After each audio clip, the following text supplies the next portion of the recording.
शिव भक्तों, मैं तुम्हारे लिए इस महाशिवरात्रि एक नया संदेश लेकर आया हूँ, तो इसे नजरअंदाज बिल्कुल भी नहीं करिएगा, नहीं तो भारी नुकसान हो सकता है। इसलिए मेरे बच्चे, इस नुकसान से बचाने आया हूँ, इसलिए इसे पूरा सुने। अगर आपको भी महादेव बाबा पर पूरा विश्वास है तो इस वीडियो को अभी लाइक कर दीजिए और कमेंट में हर हर महादेव जरूर लिखिए। मेरे बच्चे, मैं तुम्हारे जीवन के बारे में तुम्हारी शिकायतें सुनी हैं। ऐसे आपको क्यों लगता है कि बाकी लोग सभी खुश हैं और अपने जीवन में प्रगति कर रहे हैं, जबकि आपको अपने जीवन में इतना दर्द सहना पड़ा है? भोलेनाथ के भक्तों, कृपया समझो कि तुम जो कुछ भी खोया है वह तुम्हारे लिए नहीं था। आपके जीवन में घटित होने वाली वस्तुएं आपकी अपनी पसंद का परिणाम है। आपने केवल अपने महादेव जी का अनुसरण करना चुना है।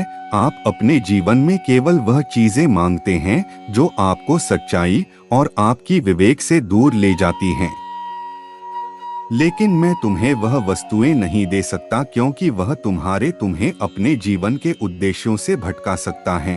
शिव भक्तों, अगर तुम सच में मुझे अपना महादेव जी मानते हो तो मुझ पर पूरे दिल से विश्वास करो। मेरे पास एक योजना है और सब कुछ वैसा ही होगा जैसा मैं चाहूँगा, बस वैसा होगा। लेकिन मन में थोड़ा स्थिरता रखें और आपको वही मिलेगा जो आप चाहते हैं। लेकिन याद रखें, जैसे जैसे समय आगे बढ़ेगा आपको खुद में कुछ बदलाव करने की आवश्यकता पड़ सकती है। आप बहुत ही संवेदनशील व्यक्ति हैं, जो अच्छी बात है, लेकिन कभी कभी लोग आपकी दयालुता और भावनाओं का फायदा उठाते हैं। अपनी भावनाओं पर नियंत्रण रखें और अपना दुख हर किसी को ना बताएं। महत्वपूर्ण है, जब रिश्तों की बात आती है तो मानते हो तो मुझ पर पूरे दिल से विश्वास करो। मेरे पास आपकी एक कमजोरी है, जब आप किसी से प्यार करते हैं तो आप उसके लिए सब कुछ छोड़ देते हैं और उसे अपने जीवन में सबसे महत्वपूर्ण व्यक्ति के रूप में देखते हैं। भले ही आपके साथ वह अच्छा व्यवहार ना करता हो और आप उन्हें खोने से डरते हैं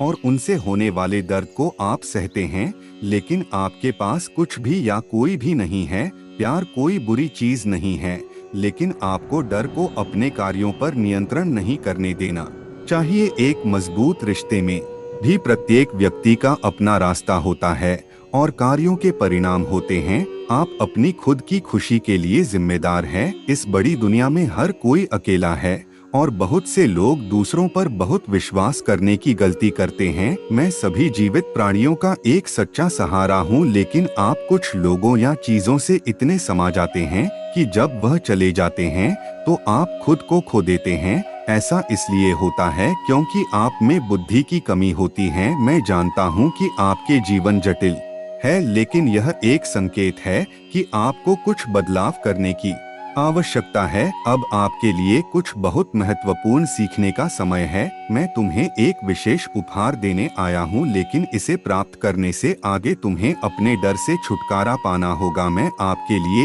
एक छिपे हुए रहस्य की तरह हूँ जिसे अंधेरा कहा जाता है, और मैं आपको सीखने और बढ़ाने में सहायता करना चाहता हूँ। खुद को और अपने आसपास की दुनिया को जानने की आपकी यात्रा शुरू होने वाली है। आप दुनिया की वस्तुएं के प्रति अपने मजबूत लगाव को छोड़ना शुरू कर देंगे। आपको पता चल जाएगा कि आप वास्तविक में कौन हैं और आपके अंदर कितनी अच्छाई है। इससे आपको बहुत खुशी और शांति मिलेगी। यह कोई संयोग नहीं है कि आप यह संदेश सुन रहे हैं। ऐसा इसलिए है क्योंकि भविष्य में आपको किसी बड़ी समस्या का समाधान करना पड़ सकता है। लेकिन अगर तुम मेरी बात सुनोगे और मेरी सलाह मानोगे तो तुम उन परेशानियों से बच सकते हो। अगर तुम नहीं सुनोगे तो मुसीबत में फंसोगे, तो यह तुम्हारी ही गलती होगी। मैं तुम्हारी रक्षा करना चाहता हूँ, लेकिन मैं तुम्हें केवल रास्ता दिखा सकता हूँ। उसे पर अमल करना तुम पर निर्भर है। जैसे आप बारिश में सूखे और सुरक्षित रहने के लिए छाता लेकर चलते हैं, वैसा ही कुछ शक्तियां हैं जो मुश्किल समय में आपकी सहायता कर सकते हैं। लेकिन अपने माता पिता का सुनना और उसका सम्मान करना बहुत महत्वपूर्ण होता है, जो जीवन के बारे में बहुत कुछ जानते हैं। आपकी यात्रा अभी शुरू हुई है और यदि कोई किसी काम को करने से रोकता है तो आपके लिए भी यही अच्छा है कि वह काम ना करें। यदि आप मानते हैं कि उस आदमी ने ऐसा कुछ नहीं कहा है जो आपके लिए, इस पर ध्यान पूर्वक और बारीकी से विचार करना बहुत ही आवश्यक है। सिर्फ भक्तों, अगर तुम मुझे अपना महादेव जी मानते हो, हाँ में जवाब दो और इस संदेश को शेयर करो। अगर आप उसे काम में लगे रहेंगे तो बहुत जल्द ही आप संकट के बीच भी खुद को हंसता हुआ पाएंगे। इसलिए उस संकट के शांत मन से उस बात पर विचार करना, बहुत ही संकट से उभरने के विचार करना चाहिए और निश्चित ही आपको वह बात याद आ जाएगी। ऐसे संकट से बचना महत्वपूर्ण है, क्योंकि एक बार जब आप संकट में फंस जाते हैं तो बचना मुश्किल रूप से कठिन हो जाता है। इसके अलावा अपने महादेव जी पिता का आशीर्वाद पाने के लिए आपको सुबह उठते ही उनके पैरों में छूना और प्रणाम करना जरूरी है, ताकि उनका पूरा आशीर्वाद आप पर बना रहे हैं। जब तुम मेरी पूजा करो तो अपने मन को एकाग्र करो और जो गलतियां तुम करते जा रहे हो उसे पर विचार करो। यदि आप कोई गलतियां पहचानते हैं तो उसे सुधारने की पूरी तरह कोशिश करें, जैसे आप कोई गाड़ी चलाते समय करते हैं। कोई आदमी के लिए अपनी सुरक्षा के लिए सावधानियां बरतनी चाहिए, बुद्धिमानी मानी जाती हैं।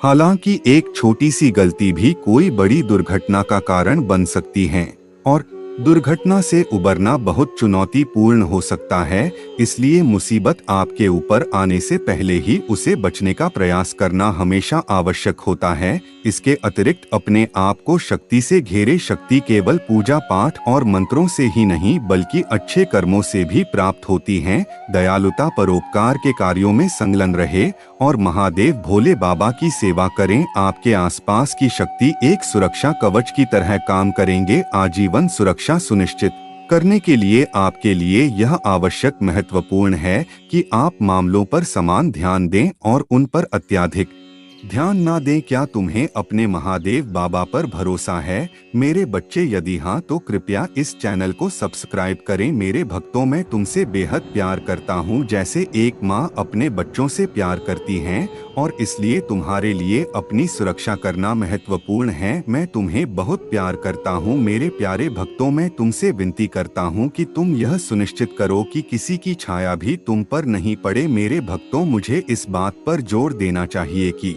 उसे अपने अस्तित्व से खत्म करना आपके लिए महत्वपूर्ण है। उसे अपने जीवन से हटाकर आप निसंदेह अपने दिल की इच्छाओं को प्राप्त करेंगे। मैं व्यक्तिगत रूप से यह सुनिश्चित करेंगे कि प्रतिज्ञा करता हूँ कि आपकी इच्छाएं पूरी हो। अक्सर कुछ खास लोगों की मौजूदगी में आपके जीवन में अनेक बाधाएं आती हैं, फिर भी आप विचलित नहीं होते। इस बड़ी संसार में हर व्यक्ति ऐसे शरीर की चाहत रखता है जो अत्यधिक परिश्रम ना करता हो और असीम खुशी की चाहत रखता है। वे ऐसे जीवन की लालसा रखते हैं जहां उनकी इच्छा पूरी हो सके, जहां हुए वे जो भी अपने दिल की इच्छा रखते हैं उसे हासिल कर सके, जहां उन्हें अपनी इच्छा अनुसार करने की आज़ादी हो और जहां चाहे वहां जाने की आज़ादी हो, वह भी अत्यंत आराम के साथ साथ। जिस प्रकार लकड़ी में खून रिश्ता है, धीरे धीरे उसे भीतर से घिस और खोखरा करता जाता है। आराम का जीवन सुखद लग सकता है, लेकिन यह शरीर के भीतर आलस पैदा करता है। एक स्वस्थ शरीर कुछ भी पूरा करने में असमर्थ हो जाता है, भले ही उसमें ऐसा करने की इच्छा हो। कोई व्यक्ति शुरू में आराम का जीवन अनुभव करते हैं, लेकिन जैसे जैसे वे आराम के आदत लग जाते हैं, उनका शरीर परिश्रम से काम करने की क्षमता खो देते हैं। नतीजे, वे ना तो शारीरिक रूप से सक्षम है और ना ही प्रयास करने के इच्छुक हैं। इसके अलावा किसी भी प्रकार के काम में उनकी बहुत रुचि कम हो जाता है, उनकी बुद्धि खराब हो जाती है। आलस निसंदेह आपके जीवन का सबसे बड़ा शत्रु है। आपको इस आलसी को अपने अस्तित्व से मिटाना होगा। मेरे भक्तों, जीवन में सच्ची प्रगति केवल सक्रिय रूप से आलस से लड़ने से ही प्राप्त की जा सकती है। इसके अतिरिक्त यदि आप कभी भी कुछ बड़ा हासिल करने की इच्छा रखते हैं तो हमेशा याद रखें कि आपके भीतर शक्ति का एक उपयुक्त भंडार छिपा है। मेरे भक्तों, तुम बहुत ही ज्यादा भोले हो और इसी भोलेपन के कारण ही लोगों में तुम्हारा बहुत ही फायदा उठाया है। लोग तुम्हारे साथ गलत करते हैं तुम्हें बुरा तो लगता है कि जिनके लिए तुम इतना करते हो, जिनके लिए इतना सोचते हो, वही लोग जब तुम्हें धोखा देते हैं परंतु अंदर से तुम टूट जाते हो और किसी से कहते नहीं हो। मेरे भक्तों, तुम बहुत सच्चे और बहुत ही ज्यादा अच्छे हो। मैं जानता हूँ कि तुम्हारे कुछ गुप्त दुश्मन भी हैं जो तुम्हारा भला नहीं चाहते हैं। वह तुम्हें देखना नहीं चाहते, क्योंकि तुम जितने ही भोले होंगे उतने ही लोग जो बुरे होते हैं, बड़ा कार्य करते हैं, वह तुम्हारी मार्ग एक वाइन बनकर आएंगे। मेरे भक्तों, सदैव याद रखना, कर्मों का फल अवश्य मिलता है। अच्छे कर्म करने पर मैं सदा तुम्हारे साथ में, और तुम ही अच्छे फल प्राप्त करना मेरी जिम्मेदारी है, क्योंकि तुम मेरे बताए गए रास्ते पर चलते हो। क्या तुम यह जानते हो, तुमसे भी कुछ कर्म गलत होने वाले होते हैं, परंतु मैं तुम्हारा हाथ थाम लेता, मैं तुम्हें हर बुरे कार्य को करने से बचता हूँ। मेरे भक्तों, जो कुछ भी तुम्हारा जीवन में इस वक्त हो रहा है, इसके पीछे एक बहुत बड़ा उद्देश्य छिपा हुआ है। मैं जानता हूँ तुम बहुत ही जल्दी घबरा जाते हो, बहुत जल्द हार मान लेते हो, परंतु तुम या तो जानते हो कि इस संसार में जो होता है अच्छे के लिए होता है और उसके पीछे कुछ वजह होती है। मेरे होते हुए दुखी क्यों होते हो? मेरे भक्तों, तुम मेरा इतना आराधना करते हो, मुझे तुम सच्चे मन से मानते हो, तो फिर क्यों डरते हो? हर पल मैं तुम्हारे साथ हूँ। बहुत जल्द तुमको एक अद्भुत समाचार मिलेगा जो तुम्हारा बरसों की कड़ी मेहनत का प्रतिफल देगा। यह न माने कि आपका जीवन स्थिर और परिवर्तन से रहित है। मैं भी आपकी बेबसी के क्षणों और उस एहसास का गवाह हूँ कि जीवन आपके लिए रुक गया है। मेरे प्यारे भक्तों, ऐसा लगता है कि तुम्हें अपने काम में असफलता का सामना करना पड़ रहा है। हालांकि मैं चाहता हूँ कि आप यह समझ कि सफलता ना प्राप्त करना आपको असफल व्यक्ति नहीं बनाता है। याद रखें, जो लोग कड़ी मेहनत करते हैं वह कभी असफल नहीं होते। यदि आप इस सिद्धांत में विश्वास करते हैं तो कृपया महाशिवरात्रि लिखें। इस संदेश को दूसरों के साथ साझा करते मेरे भक्तों, यह पहचानना बहुत आवश्यक है कि हर पल आपके जीवन में बदलाव लाता है। आप अपनी क्षमताओं, कमजोरी और ताकतों को स्वीकार करते हुए खुद को बेहतर तरीके से जानने लगे हैं। मुझे यह देखकर बहुत प्रसन्नता हो रही है कि तुम्हारा साहस बढ़ गया है और तुम्हारे व्यक्तित्व में उल्लेखनीय परिवर्तन आया है। जल्दी तुम्हारे इस बदलाव का सकारात्मक प्रभाव देखने को मिलेगा। अतीत में लक्ष्य हैं, लगातार इस बात को लेकर चिंतित रहते थे कि दूसरे क्या सोचेंगे। यदि अतीत में लक्ष्यहीन होकर घूम रहे थे और लगातार इस बात को लेकर चिंतित रहते, मैं अपने लक्ष्य के प्रति गंभीरता की कमी रहती थी। किसी एक काम पर काम करते करते तुम्हारा दिमाग अक्सर दूसरे कामों की ओर भटक जाएगा, लेकिन अब आपने एक विशिष्ट लक्ष्य चुन लिया है और अपने सपनों को पूरा करने के लिए लगन से काम कर रहे हैं। मैं तुम्हारे समर्पण के कारण मैं वादा करता हूँ कि अब तुम्हें निराश नहीं करूँगा। मेरे भक्तों, हमेशा खुश रहो, क्योंकि तुम अपने लक्ष्य को हासिल करने के लिए बहुत करीब हो। अद्भुत चमत्कार किसी भी समय हो सकता है, इसलिए पूरा आशा और विश्वास रखें। इस संदेश को सच्चे मन से जय भोलेनाथ लिखें। मुझ पर विश्वास हो तो इस वीडियो को लाइक कीजिए और कमेंट में बम बम भोलेनाथ कैलाशपति लिख दीजिए। आपकी आत्मा शंकर जी से जुड़ने के लिए चैनल को सब्सक्राइब कर दीजिए और भोलेनाथ को अनादर ना कीजिए।